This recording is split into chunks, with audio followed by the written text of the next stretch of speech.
Hello and welcome to Atop the Fourth Wall, where bad comics burn. And welcome back, my friends, to Event Comics Month 5, Secret Crusade of the Dark Convergence. Time to finally end the trilogy of tales that we started with the very first Event Comics Month that began with the Infinity Gauntlet. It's been a few years, so let's sum up what this is all about. At the end of the Infinity Gauntlet, Adam Warlock got possession of the titular glove, basically granting himself godlike power. To try to make sure he only used the gauntlet wisely and with only logic, Adam used it to expel his good and evil aspects. Mind you, the concepts of wisdom and logic are born out of an assumption that they are positive things, aka good, so I don't know how that works, but whatever.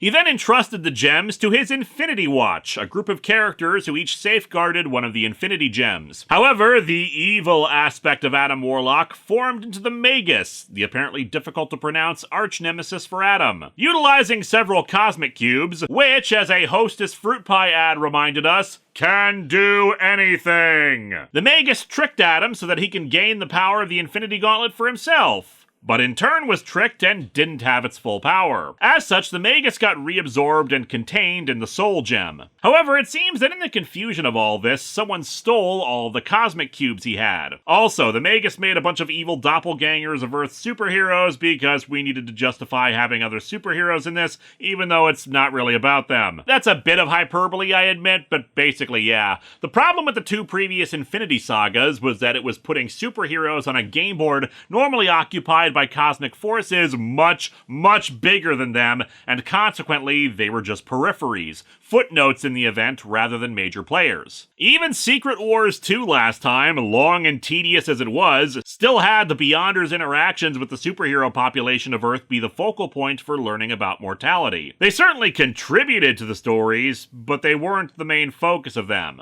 Can the same be true of this final part of the Infinity Trilogy? Well, let's dig into the Infinity Crusade and see how that works.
My scans are from the trade collections, and we've got 6 issues to go through. Less than last time, but we can't be too careful. So no looking at the covers in detail, save for 2 things. One, they're mostly kind of meh, with the first issue's cover being the best, and originally released as a holofoil cover that this other set of scans I have sadly did not preserve at all. Like, I actually find it impressive how all the shiny parts are blacked out. It's like, how much more black could this be? And the answer is none. We open with Adam Warlock staring out a window at a dragon. Very nicely, this panel of him is actually some kind of viewing crystal held by the hand of our narrator. Adam Warlock, once supreme being of his universe, now reduced to mere guardian of the Soul Gem and leader of the Infinity Watch. His paycheck is the same, but he's lost his vacation days and dental coverage. The depths in which he is brooding are apparent even from this vantage. And that's impressive considering the resolution on this crystal is only 480p. He senses my coming.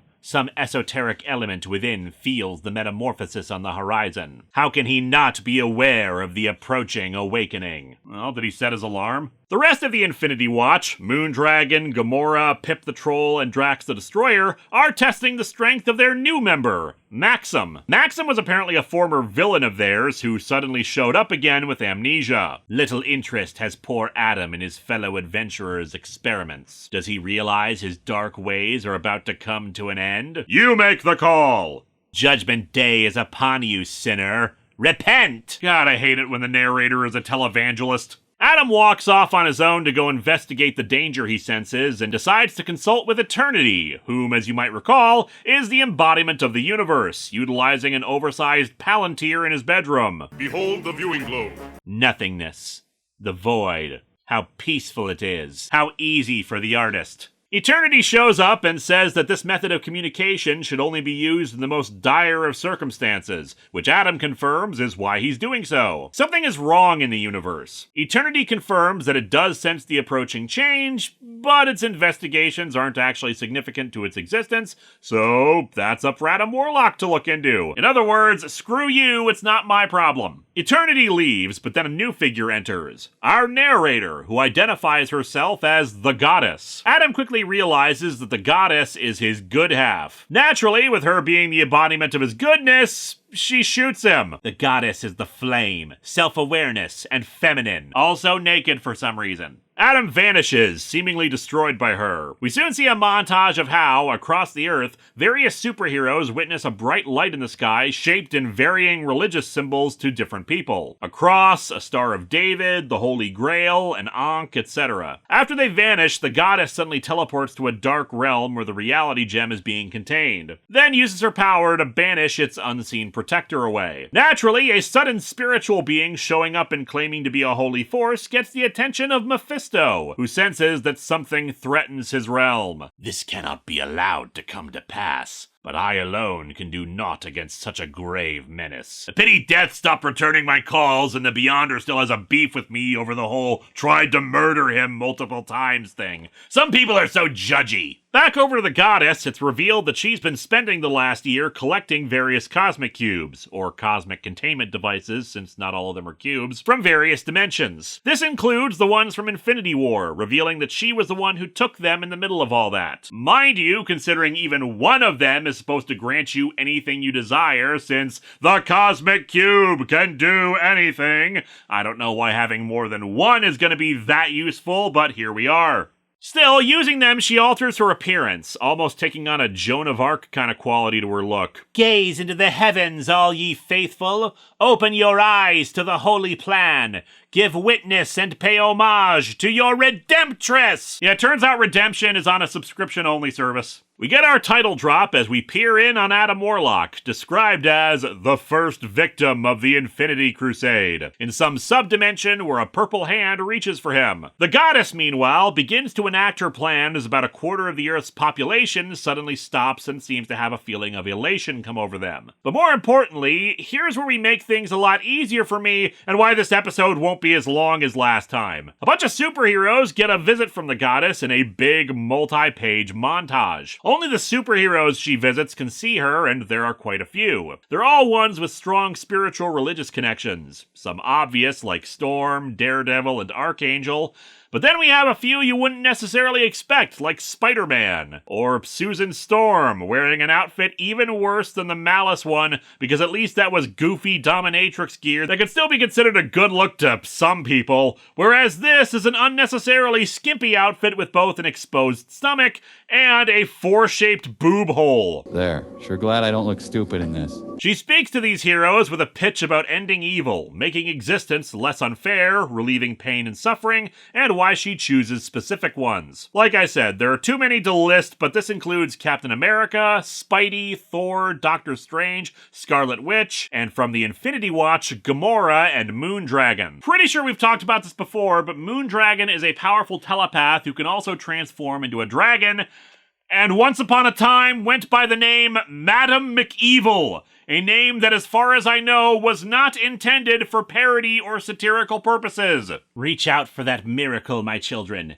Embrace the beauty that is righteous. Pledge yourself to the greater glory of the heavens. Hey, I found the script for my new channel introduction video. Join me in the Infinity Crusade, the ultimate battle against evil, beginning our European tour later this summer. Dates to be announced. All the heroes we saw pledged themselves to her and indeed reach out, though they decided to artistically just have her floating head in the center instead of, like, the art of her full body from the previous page, so instead I just expect her to start saying, "Where did you learn to fly?" The heroes all vanished through portals, to the shock and confusion of any other heroes around them. Pip the Troll goes to tell Adam Warlock about this, but finds his room, save for the viewing globe, missing. Vision soon coordinates things among the heroic population as they converge on Avengers Mansion, though minus Reed Richards, who is teleported away by an unseen force, simply saying he's needed. With all the heroes they could find gathered, Vision shares his theory that those who were taken held deeply moral stances, held strong spiritual beliefs, or have had after-death experiences. It's not just enough to be religious, you have to be very religious. The Hulk, still having Bruce Banner's mind, points out that it wasn't too long ago that Thanos made so many people vanish, but of course nobody is eager to confront old Raisin Chin again. Mind you, the last time you guys saw him, you were teaming up with him against the Magus, so why would you think he's the one responsible anyway? We end out the first issue with the goddess forming a new planet on the other side of the solar system, using her power to create new life, transport the heroes she's assembled to this new world, and then having a cathedral rise up out of the ground. Welcome, my children, to Paradise Omega! Prepare for the Holy Timeshare presentation before you begin enjoying yourselves. We open issue 2 with the goddess in front of a wall that has religious symbols on them overlapping. Only these 11 religions are permitted here. Screw all the other faiths on Earth and in the universe. Also, Christianity is on there twice. What? Like, are we separating Protestantism and Catholicism or something? Why the two different crosses? The inside of the cathedral, as she explains, is also full of advanced technology. Within these walls rest all that we require to accomplish our holy mission. I present thee with the most advanced in communications equipment to spread the good word. Begin the 24-hour VeggieTales Marathon broadcast! Also, despite this presumably being the first time she's giving this spiel, half these characters aren't listening to her, and then we've got Jean Grey already doom-scrolling on Twitter up there. She also says there are teleportation banks that can bring them anywhere in the universe for this task, Moondragon asking how they can serve her. Back on Earth at Avengers Mansion, since they can't locate Thanos, the Hulk wonders if somehow the Infinity Watch is involved.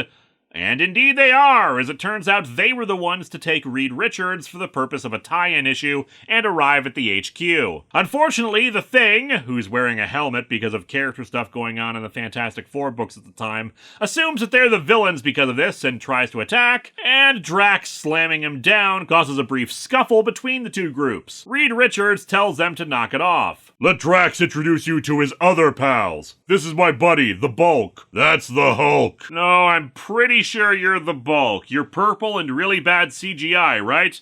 There are also some other brief interactions, including how Maxim somehow recognizes Vision despite his amnesia, plus how Pip the Troll had stolen an Avengers Quinjet and the Fantasticar over in the Infinity Watch comic, but that's neither here nor there. In the meantime, another noteworthy discovery has been unearthed while searching through the computer banks. It appears that over the past few hours, no police force on Earth has reported arresting anyone in the process of an active crime. Still, they've got quotas, so they've begun, or continued, to commit crimes themselves. Actually, Reed has an explanation. He's able to detect the energy of cosmic cubes, and in this case, he's detecting them on a telepathic level. He believes all the heroes were mesmerized into aiding their own kidnappings, and that the transmissions are affecting criminals on Earth as well. In the tie-ins, Reed found out about the goddess, but only her appearance and that she had the cosmic cubes, so he doesn't know anything more about her. And honestly, I think it was a mistake to reveal this early that the goddess has a bit of mind control in her powers. It paints her as a villain right away instead of suggesting that indeed she is just this holy and good that she can inspire people to follow her. Anyway, we cut over to the goddess as she explains that her mere presence is causing this area of space to be peaceful and tranquil. I am the goddess of mellowing out. She's not powerful enough to bring this about throughout the entire universe, though, and that's why she needs the help of the heroes. Willpower can do the task, particularly of true believers in the cause. She's taken the 30 cosmic cubes and reshaped them into a giant cosmic egg, through which they can amplify their wills together. There are certain dreams no one entity should force upon reality. Like that dream where I go to school naked and everyone throws blueberries at me. I wouldn't wish that on anyone. But billions of believers can alter the heavens. In other words, let me explain my Kickstarter campaign. The Silver Surfer asks why the Cosmic Cubes and not the Infinity Gems, since apparently despite what the Hostess Fruit Pie ad implied, the Cosmic Cubes are not all-powerful, so they cannot, in fact, do anything. I don't know, man. The Fruit Pie ads have never steered us wrong before. I mean, are you saying that there isn't a giant flea market-eating flea? Are we supposed to put our faith in AAU Superstar instead? Anyway, she explains that at the end of the Infinity War, the Living Tribunal disabled the gems' ability to work in unison, so now the Cosmic Egg is the most powerful tool in this reality. Susan Storm wonders if this means that cosmic beings like Eternity will try to stop them, but the goddess says, yeah, they don't really care since nothing of what we're doing is actually going to affect them. As such, she enters the Cosmic Egg. From within the Cosmic Egg, I will contact and awaken the Holy Spirit in every enlightened being in the heavens. For everyone else, a coupon for a rental Holy Spirit. Her job is going to require her complete strength and attention, so she tasks the superheroes to protect her while she does so. Moondragon becomes her main prophet and second in command. And wow, we joke about a lot of high collars in comics, but Moondragon extends past her head. And her outfit is basically a thin bikini and a cape, so it's not like it was some integral component that pulled it all together. Back on Earth, all armed conflicts have come to a stop too. No formal ceasefire, it's just everyone's stopped. Aurora, a member of Alpha Flight, apparently has dissociative identity disorder, and one of the two identities is deeply religious, so when she comes forward, she suddenly wants to go join the goddess. They prep a Quinjet and decide to let her go. Iron Man, Vision, and Mr. Fantastic coming along to discover where the goddess is headquartered. Before they leave, though, we get a moment between Johnny Storm and the Thing where they talk about their own religious beliefs. Both are Christian, but they wonder why they weren't taken. Johnny wondering if he really does believe in God if he wasn't taken, with the Thing recounting how once he was pissed at God for ignoring his prayer as an 8-year-old to save his aunt from dying of cancer. Moments like these probably should be more relegated to the tie-ins, but it's nice to have them here. A good way to show, hey, we don't have to say all these characters are atheists and in the right just because they oppose this woman, and the religious ones aren't just brainwashed idiots for following her. Then again, it often feels like Jim Starlin has a bug up his butt about false gods, false idols, people blindly following beings they assume are godlike, etc. I spotted it a few times in his work. And hey, as a Christian myself, I'm all for calling out assholes who use religion or preach religion in order to maintain their asshole behavior. Just feels like it's a theme that he really seems passionate about. Aurora flies the Quinjet out into space, and they try to transmit their telemetry back to Earth just in case they don't return from this little jaunt. And indeed, they locate Paradise Omega, guarded not only by the Silver Surfer and Firelord, but also several orbiting defensive satellites and an energy shield around the planet that could atomize anything that approaches. God put an angel with a fiery sword to guard the Garden of Eden. The goddess put in space-based weapons platforms and force fields. Also, there's no connection between them, but man, do these things look like Borg spheres. Susan Storm was on one of the satellites and expresses how she's sad that she might have to oppose Reed in this whole thing, though she's reassured that once this is completed, everyone will be reunited. Still, she ain't happy, and once again, some very human moments that make me wish that we hadn't already established that this is mind control. After they land, our three heroes are given a warning by the goddess that she's working on saving the universe, so don't interfere, and warn the rest of the Earth not to do so either. Reed questions why she feels the need to mind control then, but Moondragon denies that's happening, that since she has the mind gem, she would be able to detect any such telepathic fields. Reed also counters, okay, you've got 3 geniuses here, if you're really about doing the will of God, why don't you let us help you? However, the goddess says that she can detect duplicity in his words, that they would sabotage their efforts at the first opportunity. She's got a point, the 3 are already pretty skeptical of this whole thing and would probably try to slow down their efforts to try to investigate and uncover a nefarious scheme and everything. But then again, as paradoxical as it sounds, doubt can make someone's faith stronger, and you don't want blind loyalty in a task as sensitive and important as this. She declares that no one without a pure heart and soul will be allowed to set foot on Paradise Omega, which makes me wonder what will happen to Aurora when her other personality comes forward. Is the goddess just going to eject her for a while? The 3 are returned to the Quinjet and all teleported back over Earth orbit, their data wiped about the location of Paradise Omega. Same for the signal they had attempted to send back. Reed is now completely convinced that their friends have been fully mind-controlled, though Iron Man wonders why the goddess doesn't just do that to everyone then, especially since we've already seen her influence over people on Earth. Reed briefs the rest of the heroes on what happened and says they're going to make a stop before returning to Earth. At Avengers HQ, Professor Xavier is on hand and suggests that even with the mind control, it's possible that she might be telling the truth about making the universe better, and they shouldn't necessarily be close-minded about it. Which is also why I wish, if they had to reveal the mind control this early, suggest that it's involuntary on the goddess's part. Just something that naturally happens around her, and she doesn't even realize she's doing it. It makes her look complicit in something very evil for a figure who thinks they're doing good. Of course, Xavier isn't blind to the potential issues here, and the fact that she's playing with powerful forces, and she hasn't really made a sales pitch on what this version of the universe is going to look like on the other side of it. Adam Warlock, meanwhile, is engaged in tie-in issue stuff, the purple hand being from that, and is trying to rescue the holder of the reality gem. But enough of that scene, back to the actual plot. The science squad heads to the moon to visit Uatu the Watcher, hoping he might give them some info on the goddess. Speaking of Paradise Omega, the goddess begins her work, taking the cosmic egg into the depths of the planet to begin to burn out evil across the cosmos, ending issue 2. The Watcher can't directly interfere, of course, but he's happy to let the 3 observe while he works, noting a planet where the Shi'ar and Skrulls were engaged in combat. That quickly ends when the goddess's good vibe waves or whatever arrive. Iron Man wonders why they haven't been affected by her. After all, he's pretty gung-ho about shooting her right now. Vision speculates that it's because the psychic transmissions she's sending out are long-range in nature. Earth may be close enough to feel some effects, but not the full brunt of it.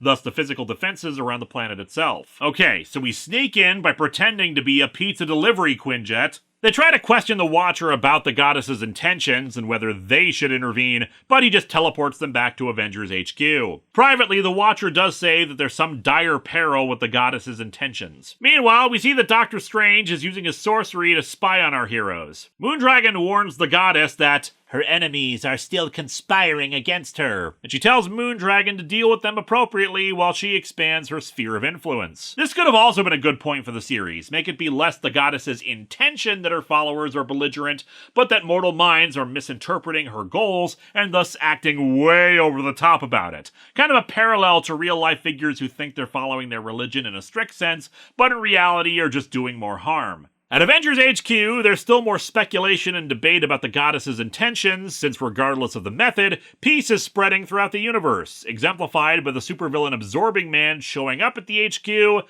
to surrender peacefully. And thus we reach the final big debate in our gathering. I'm reluctant to automatically brand her a peril just because she's using techniques we don't agree with. The results the goddess is achieving far exceed any success we ever enjoyed using our current methods of operation. Having Xavier be the one saying this is simultaneously a logical choice and a supremely idiotic choice, lest we forget that his arch-nemesis, Magneto, is a terrorist whom he denounces as a peril because of his techniques. But even if she is a force for good, how can we be sure that good is truly in the best interest of the universe? There is logic in what he says. Beast, that is an incredibly stupid thing you just said. Pip the Troll pipes up to inform everyone that the goddess is likely good, seeing as she's Adam Warlock's good side, something they didn't know until now. Back over to Adam Warlock, he's dealt with matters in his tie-in issues and has rescued the protector of the reality gem, Thanos. As a reminder, Thanos became more or less an anti-hero post-Infinity Gauntlet. Not really a good guy, but not seeking to end everything in order to score a date with death. He and Warlock are working on a way to fight the goddess, Thanos thinking only they can pull it off. But who should come and knock in to offer his services than the devil himself? Mephisto arrives in a more monstrous appearance, one they use for the cover even though it's only for this one panel, before assuming the more regular appearance. He wants to team up with the two to take on the goddess. If Dark Mephisto stands ready to defy the will of the goddess, perhaps I must rethink my position on her. He's not wrong. It doesn't say much for your side being right if you have to say, "It's okay guys, we teamed up with Satan. When has he ever steered us wrong?" Thanos and Mephisto point out that her goal is to eradicate evil, which is just the flip side of the coin of good, meaning for all her intentions, she's likely just going to eradicate good with evil, meaning people would just be empty shells lacking in spirit. Warlock points out that he manages without it, but Thanos reminds him that the goddess is just a facet of him.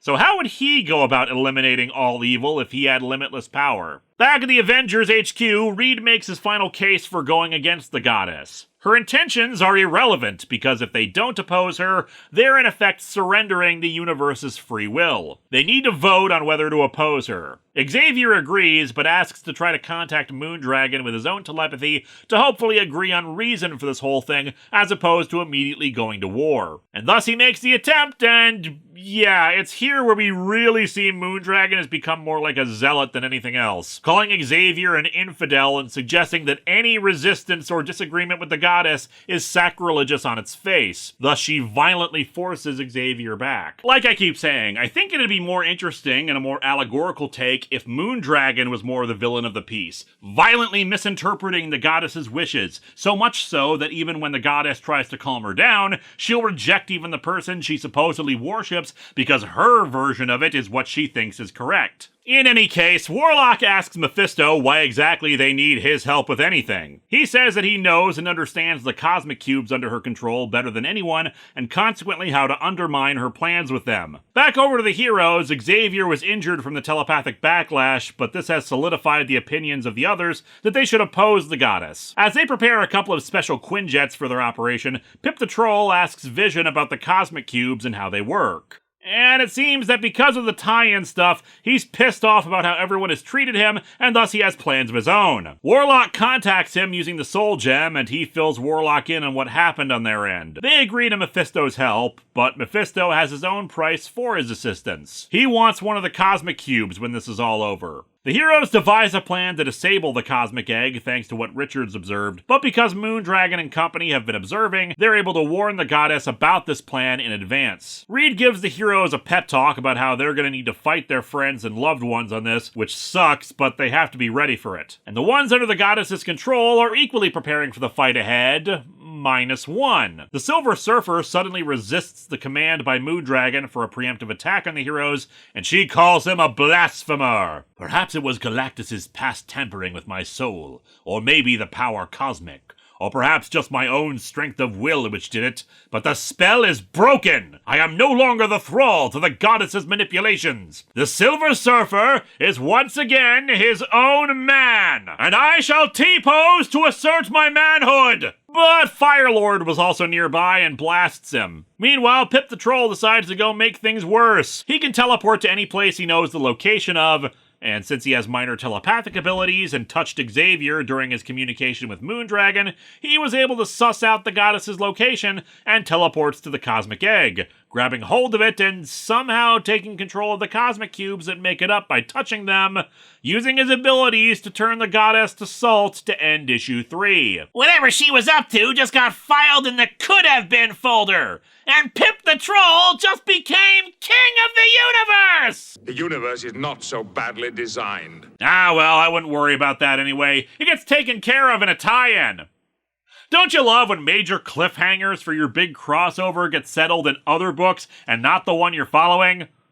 I mean, Secret Wars 2 certainly did this, but this one's been pretty good about it otherwise. Thanos teleports the Silver Surfer to his base to talk with him, revealing that he now possesses the Soul Gem, given to him by Adam Warlock in a tie-in. The goddess, meanwhile, contacts her forces to inform them of Pip's failed revolution, and gives her the go-ahead to stop the heroes from disrupting her plans. They teleport to Earth to confront them, but apparently they cut off their observations a bit prematurely, since the heroes have already left. Thanos explains to the Surfer that Warlock has a plan to stop the goddess, but he's going into the Soul World to do it. Thus he gave Thanos the gem for safekeeping and made him privy to those plans. Thanos, meanwhile, wants to recruit the Surfer to join in their efforts to stop the goddess, though he's reluctant to team up with someone like him. While Adam begins his journey to find a particular individual in the Soul World, the heroes begin their approach on Paradise Omega, worried that it'll be hard to avoid casualties in a fight like this. Thanos and the Surfer contact them, though, to offer help. The heroes are going to serve as a distraction. If the goddess became aware of Thanos' involvement,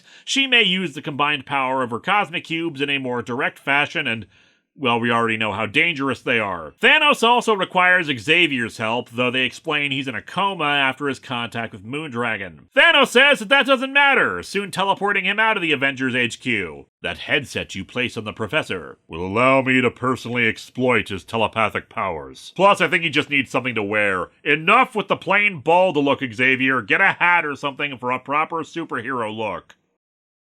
The Surfer gets in position for his part while Thanos waits for something to be delivered for his part of the plan. Said delivery is Dreadnought 666, a warship that he made ages ago when he thought he could conquer the universe with force of arms. I don't know, man, I think he gave up on the Thanos copter too soon. The Surfer begins the distraction, absorbing a massive amount of solar energy from the sun and causing solar flares to erupt. Said solar flares block out the scanning equipment of the goddess's forces, then have him fly directly at Paradise Omega. Mind you, just for maximum silliness, the Surfer is kind of out of control after absorbing so much energy, so both Drax and the Hulk have to punch him, so he goes in the right direction. He impacts with a moon orbiting Paradise Omega, annihilating it, and creating a massive asteroid field that also blasts some of the defense satellites. The heroes fly through it, only to be met by Thor, who smashes the Quinjets. Drax and the Hulk are able to fend him off while our heroes get to escape pods to land the rest of the way. Thanos requests one pod stay in orbit to act as a relay for his sensors for his part of the plan. In the Soul World, Adam Warlock finally finds the one he's looking for. The Magus. And that's just for a tie-in and doesn't actually contribute to the plot, even though they could have used that later on in the story. While the two opposing groups of heroes begin their fights, Thanos arrives in orbit too. All the players are in place. The end game begins. Have all factors been properly considered? Will the outcome be as predicted? Or do we stand on the edge of Armageddon? Download the Infinity Crusade app and vote on the answers to these questions. We begin issue 5 with the Hulk falling into the atmosphere of Paradise Omega and battles beginning on the planet between various heroes. In a surprising turn of events, Beast and Iceman are able to take down Scarlet Witch and Captain America. Like I said before, in a versus battle, all that matters is if it's convincing, not if a character has no chance because it comes down to how the writer achieves the goal, but I don't know. Beast just one-punches Wanda in the gut, and while Cap puts up a better fight, he gets knocked out by a hard hit of ice to the back of the head. Admittedly, ice putting Captain America to sleep is consistent, I guess. They also write Cap to be pretty bloodthirsty, ready to kill Beast, and echoing Moondragon's "Infidels! Blasphemers!" fire and brimstone talk, which feels off when most of the characters we've seen have been themselves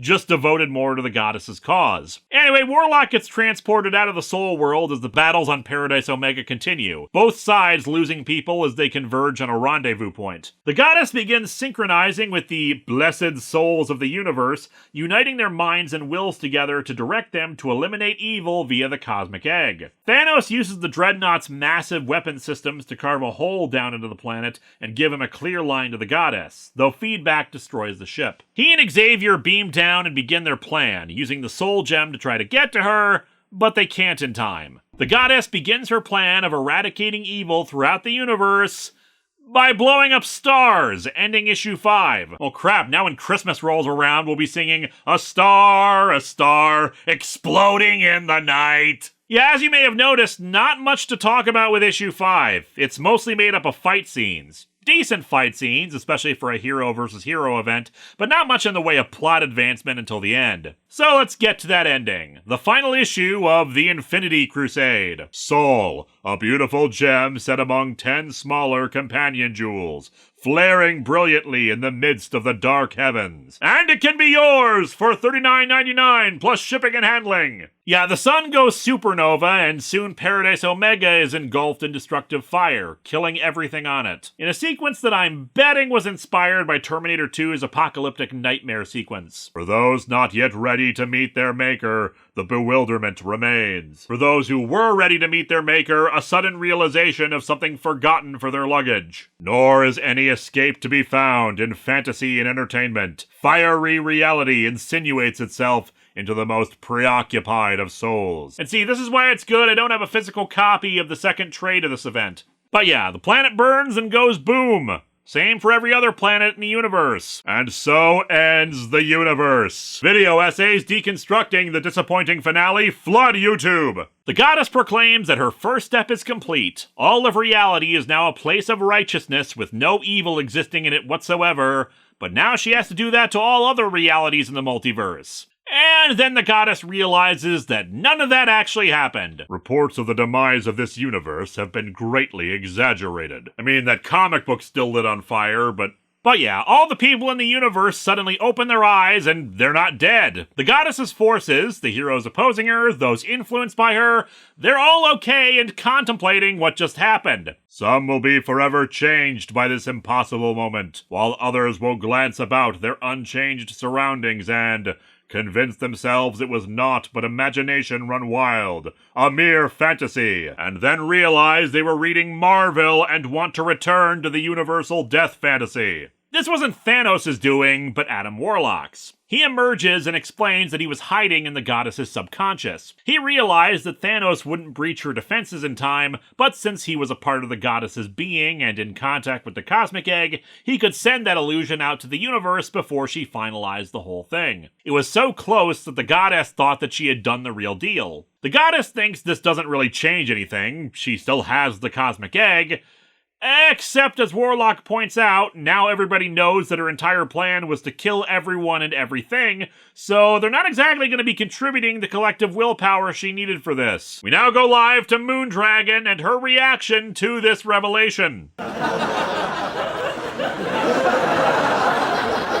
goddess thinks she could still pull this off, it'll just take longer, but of course Thanos and Warlock aren't going to let that happen. She tries to blast Warlock, but the egg can't affect a soul, which is all that he is right now in this form. She emerges out of the armored body she had crafted for this to try to counterattack, and she's empowered by the egg this way, but that's where Thanos and Professor X come in. In this state, she's vulnerable to Xavier's psychic power and the Soul Gem. She retreats back into her physical body, but once more, she's thwarted. Warlock was able to sync himself up to the Cosmic Egg while she was absent from her body, so he has its power now. Using the Soul Gem, the two are absorbed back into it, and Warlock returned to his body. With the little time they have, Thanos uses the Cosmic Egg to return all the heroes to Earth, takes out a Cosmic Cube from Mephisto, and sets the egg itself, and consequently Paradise Omega, to self-destruct in 10 minutes, giving him time to leave. Warlock reclaims the Soul Gem, and the heroes gather at Avengers HQ to try to figure out what just happened. It's over, Nick. As to how, your guess is as good as mine. I don't know, maybe it got explained in a tie-in.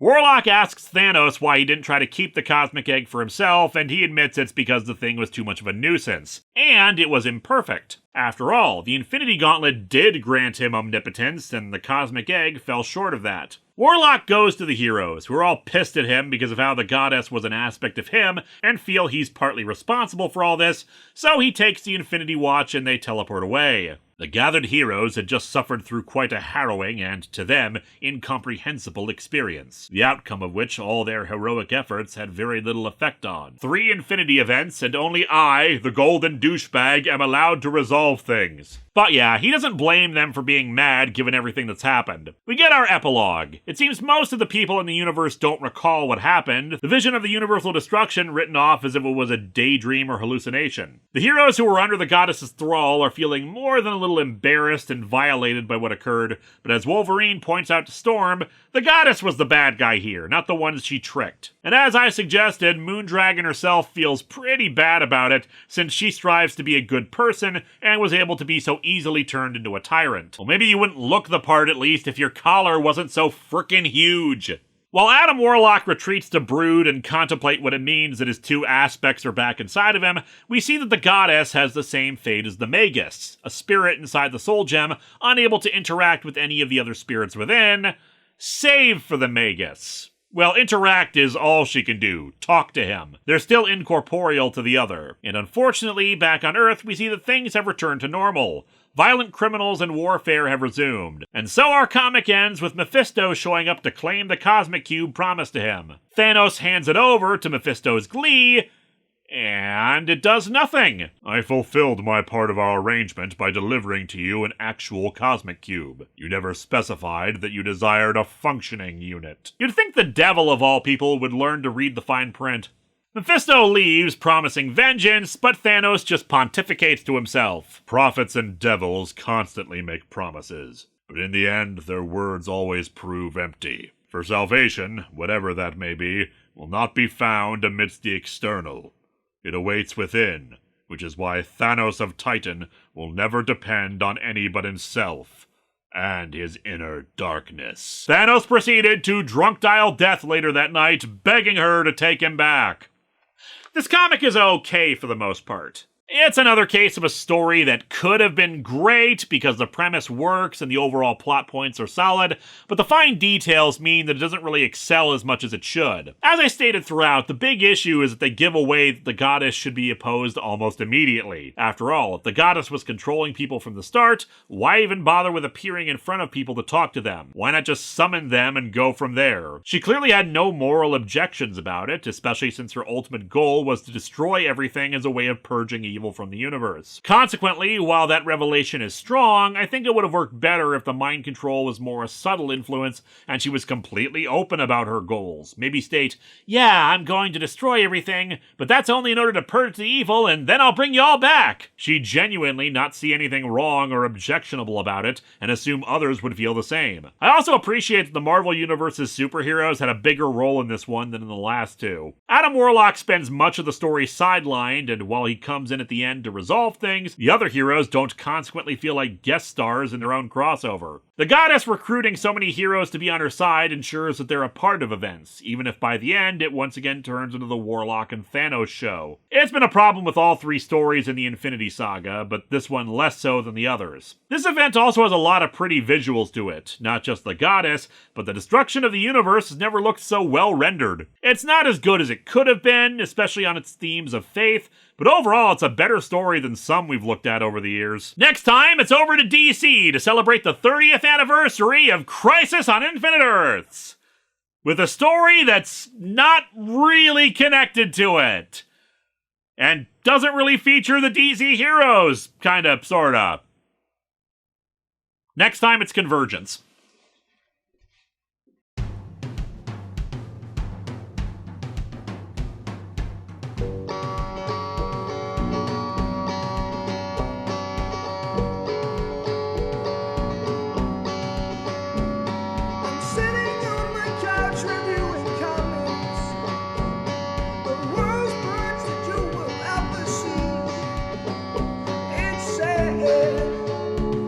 That comic books are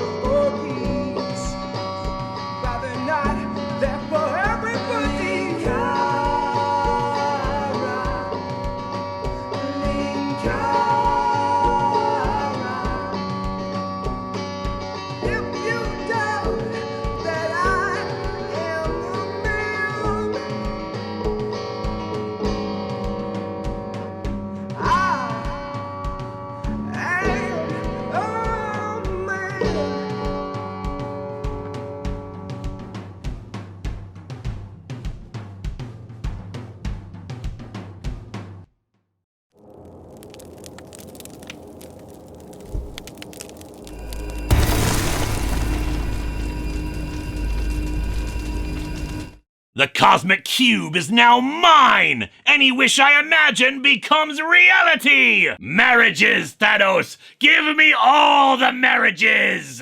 Hello my friends, please take a moment to like this video, subscribe to the channel, and click the bell for notifications on new video releases. If you'd like to support future videos, you can check out my Patreon, buy merch from the store envy link in the description, or check out the t-shirts available from Teespring. Thanks for watching!